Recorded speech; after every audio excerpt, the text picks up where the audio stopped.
En pleno corazón de la guerra contra las drogas, una mujer consiguió encumbrarse hasta la cima de un imperio que se pensaba reservado a los hombres.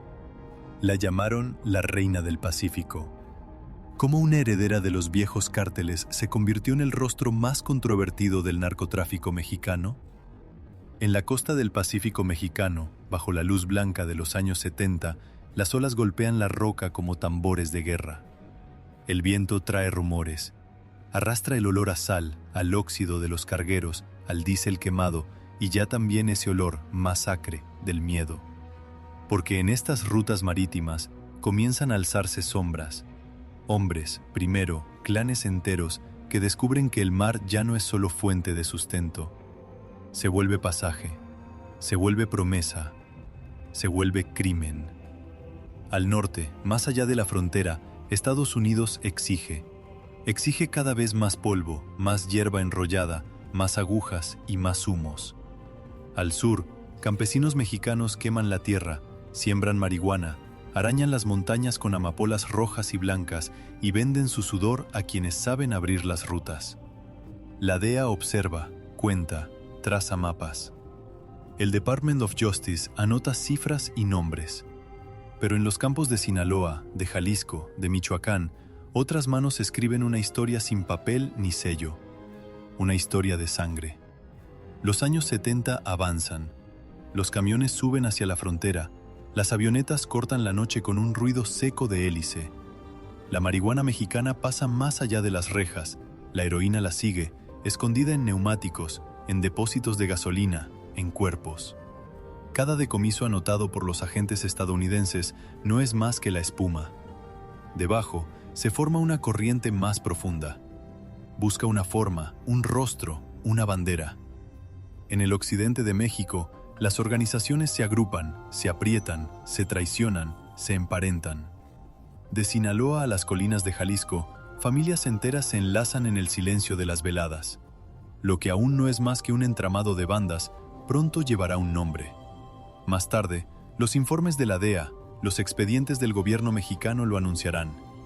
Cártel de Sinaloa. La costa del Pacífico se abre como una herida.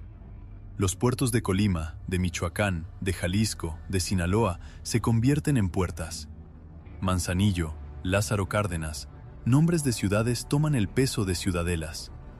Los corredores terrestres se dibujan entre montañas y barrancos. Las rutas marítimas se trazan en los mapas de la ONU y de la DEA como venas azules cargadas de veneno.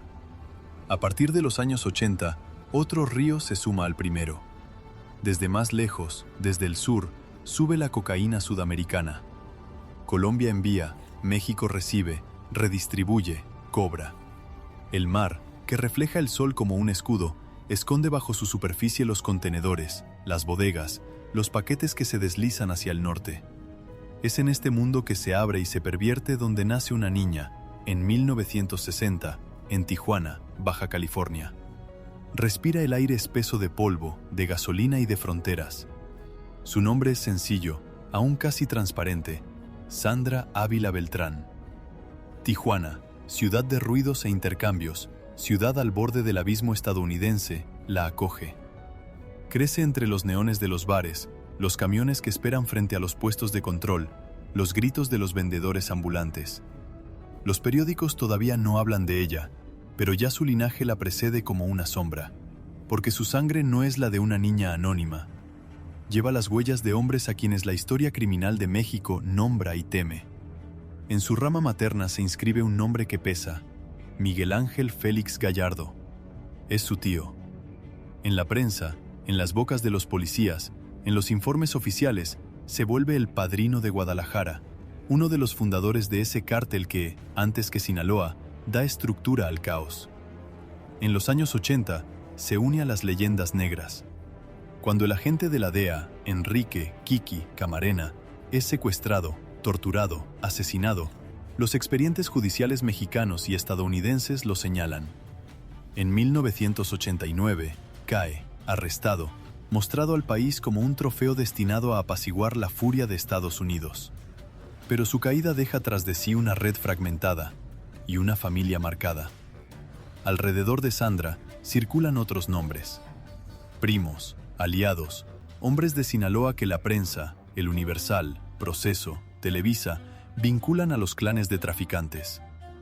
Ella crece en un mundo donde los tíos desaparecen a veces durante meses, donde las casas se desplazan de una ciudad a otra, de Tijuana a las zonas de gran actividad de tráfico más al sur.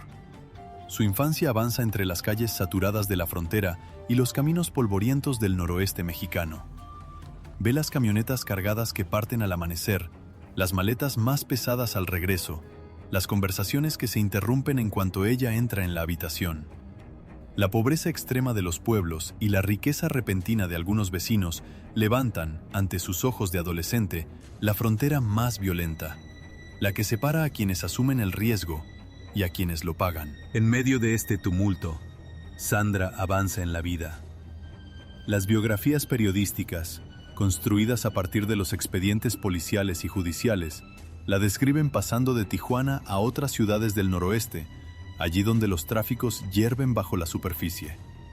Aprende pronto que la discreción es una armadura, que las sonrisas pueden ocultar armas, que los salones donde se sirve whisky importado en vasos de cristal a veces son más peligrosos que los callejones oscuros. Los lazos de sangre le abren puertas que otros ni siquiera se atreven a mirar. La frecuentan traficantes de Sinaloa. Ella observa, comprende los gestos, los códigos, las miradas que sellan un acuerdo con más certeza que un contrato. Se acercan los años 90. En los expedientes de la PGR, la Procuraduría General de la República de México, el nombre de Sandra aparece primero al margen. No encabeza las portadas, no figura en las listas principales. Su nombre se anota en contextos de vigilancia, de investigación en torno a miembros de su familia, de allegados. Flota en la periferia de los planes de operaciones, como un eco. Todavía no hay procesos formales, no hay una acusación directa, pero su existencia ya penetra en las fichas de los investigadores. Los hilos invisibles se tensan. Al mismo tiempo, los informes de la DEA y de la PGR, retomados por la prensa, la sospechan de un papel más preciso. La dibujan como intermediaria entre Colombia, que produce y expide la cocaína, y las organizaciones mexicanas asociadas al cártel de Sinaloa, que la reciben, almacenan, trasladan. A partir de los años 90, su nombre se liga a estos intercambios transnacionales. Ninguna fecha exacta del primer transporte, del primer acuerdo, nada nítido en los documentos públicos, pero la idea se instala. Ella habla con los colombianos, entiende el lenguaje de los cargamentos, de los precios por tonelada, de los porcentajes y de los retornos. En los actos de acusación que llegarán más tarde, se le atribuye un papel de coordinadora logística. No es quien empuña el arma en la calle, a menudo ni siquiera está en los muelles. Sería más bien quien enlaza los portales. Cargamentos que viajan desde Colombia hasta los puertos mexicanos del Pacífico. Cargamentos que, después, suben hacia Estados Unidos. Ese papel justifica, a posteriori, el título que la persigue, Reina del Pacífico.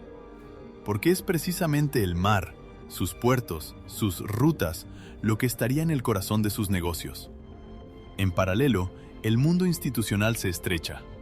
En los años 90 y 2000, México y Estados Unidos intensifican su cooperación. Se multiplican los acuerdos bilaterales, se ponen en marcha programas conjuntos. Más tarde, en 2007, la Iniciativa Mérida dará un nombre visible a esta alianza, pero ya antes de ella, ambos estados intercambian información, agentes, tecnologías. La DEA refuerza su presencia en México. Lleva a cabo operaciones conjuntas con la PGR, con la Policía Federal.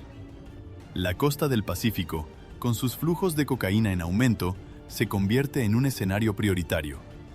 La violencia se incrementa. Al filo de los años 2000, los enfrentamientos entre cárteles se desgarran a plena luz del día. Las ONG, las autoridades, los organismos internacionales documentan los cuerpos en las cunetas, los tiroteos, los secuestros.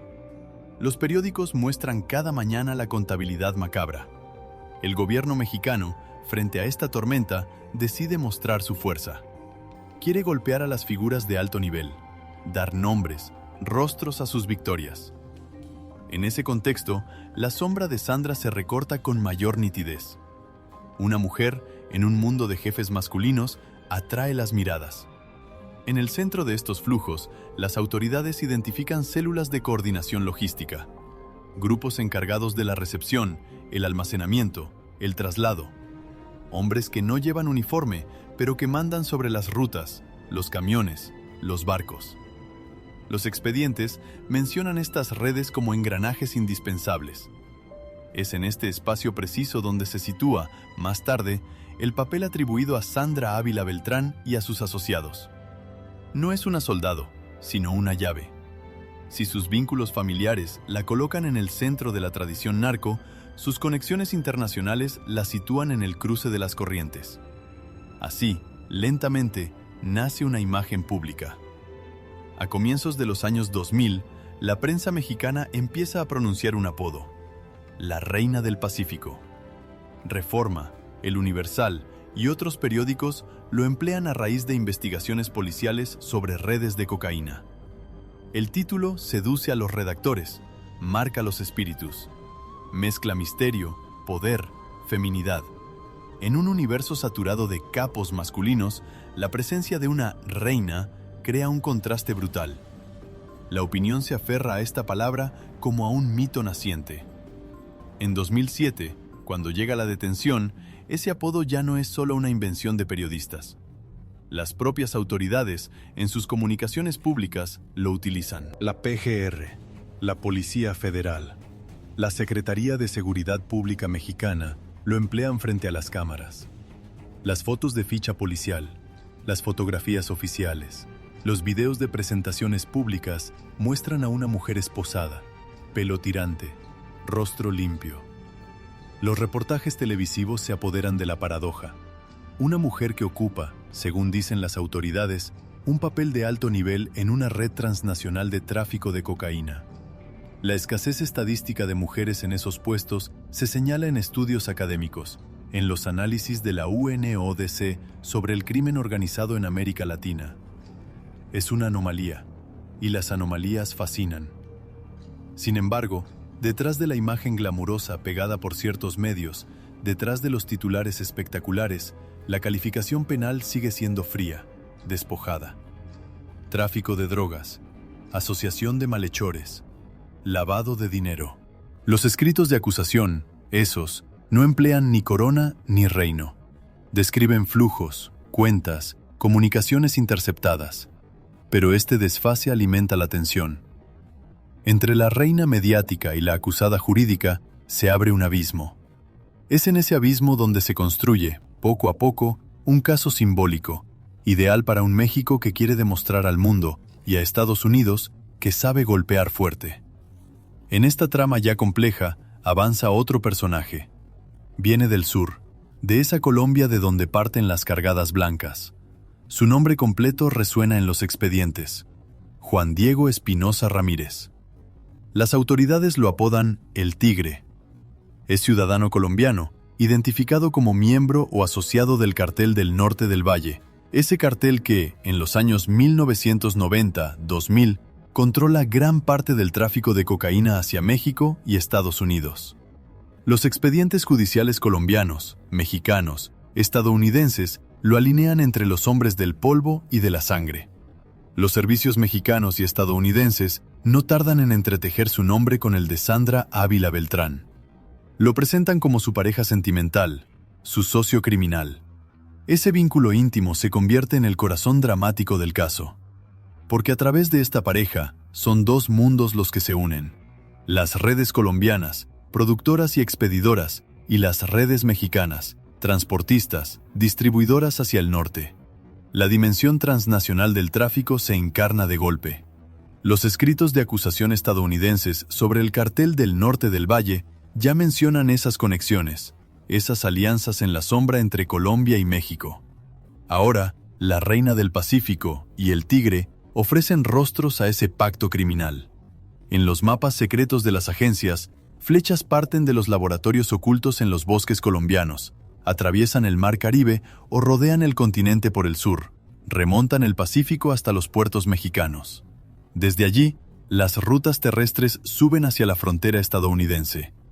En el cruce de esas líneas, las células de coordinación logística se agitan, y entre ellas, las autoridades colocan a esta mujer de linaje pesado, de presencia mediática deslumbrante.